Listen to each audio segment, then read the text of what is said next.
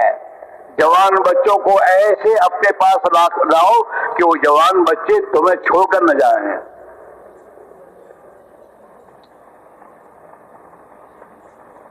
جوان بچے کے معنی چھوڑا کہ ان کے اوقات ضائع ہو جائے۔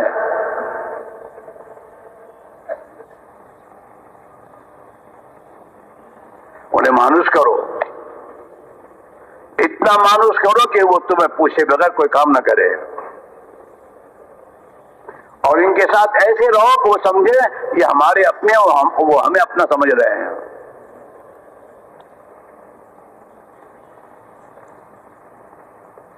جب تک نکلنے والوں کا وقت صحیح نہیں گزرے گا اور ان اعمال میں نہیں گزرے گا جو اعمال کرنے کے ہیں، تعلیم ہے، دعوت ہے، ذکر ہے، عبادت ہے، خدمت ہے، اتنی محنتیں ہیں، ان محنت میں جب تک یہ نہیں لگیں گے ان کرنے کے اعمال میں، وہاں تک یہ نہیں بنیں گے۔ ہاں، ہمارے بزرگ ہم کو فرمایا کرتے ہیں چلے کے معنی 40 دن گزارنے کے معنی نہیں ہے، چلے کے معنی 40 دن کے جو اعمال ہیں ان اعمال کو پورا کرنا، 40 دن کی گشت کرنا، 40 دن کی تعلیم اہتمام سے بیٹھنا، 40 دن کے لیے حضرت بھائی رحمۃ اللہ علیہ تعلیم کے موقع پر اور ہدایت کے موقع پر سمجھایا کرتے تھے، جیسے ایک آدمی تصویر کھینچنے کے لیے جاتا ہے تو تصویر والے کے سامنے کیسا بیٹھتا ہے تاکہ اس کی تصویر صحیح اندر آئے، ہلتا نہیں ہے اور بیٹھتا ہے۔ ایسے ہی تعلیم میں ایسے عظمت کے ساتھ بیٹھو اور متوجہ ہو کہ اللہ کے نبی کی بات کو سنو کہ تمہارے دلوں میں نبی کی حدیث کا نور دل میں اتر جائے۔ وضو کرو، وضو کرو، وضو کر کے اپنی 2 رکعت نماز پڑھو، اللہ سے مانگو، اے اللہ میں تعلیم میں بیٹھتا ہوں اور تعلیم میں جا رہا ہوں، جو تو نے صحابہ کو دیا مجھے بھی دے دے۔ اللہ سے مانگو، پھر تعلیم میں بیٹھے، اور تعلیم میں اپنے پڑھنے والے کی طرف اپنی نگاہ کو جماؤ، ادھر مت دیکھو۔ ہاں، آج تو دنیا کے آفس والے، آفس میں کوئی جاتا ہے تو اس کو کہتا ہے موبائل باہر رکھو، اندر موبائل لے کے نہیں جان دیتا وہ، کیا مطلب کیا ہے، کوئی وجہ ہے کہ اس کا نقصان کیا ہے؟ اور آج ہمارا بھائی چلے میں جا رہا ہے، گھر موبائل دے رکھ کے نہیں جا رہا، اور رات دن موبائل میں لگا ہوا ہے، کیا لے کے جائے گا یہ؟ آپ مجھے بتائیے، آپ نے اپنا فون کسی کے ساتھ جوڑا ہے اور جوڑے ہوئے ہو کسی دوسرے سے آپ بات کر سکتے ہیں؟ ایک سے تمہارا تعلق جڑا ہوا ہے، دوسرے سے تعلق تمہارا نہیں جوڑ سکتا۔ جب ہمارا تعلق مخلوق سے کٹا ہی نہیں ہے، اللہ سے کیسے جوڑے گا؟ ایک مرتبہ میں یوروپ میں کسی ملک میں گیا تھا، کوئی جوان میرے ساتھ جماعت میں نکلے تو میں نے دیکھا وہ جو آتی ہے سونے کا بسترا چین والا، وہ چین والا بسترا دے کے چلا تھا وہ میرے سامنے۔ تو جب ہمارا سونے کا وقت آئے تو چین میں گھس جاوے اور چین بند کر کے اندر موبائل سے باتیں کرتے رہے، کیا ملے گا؟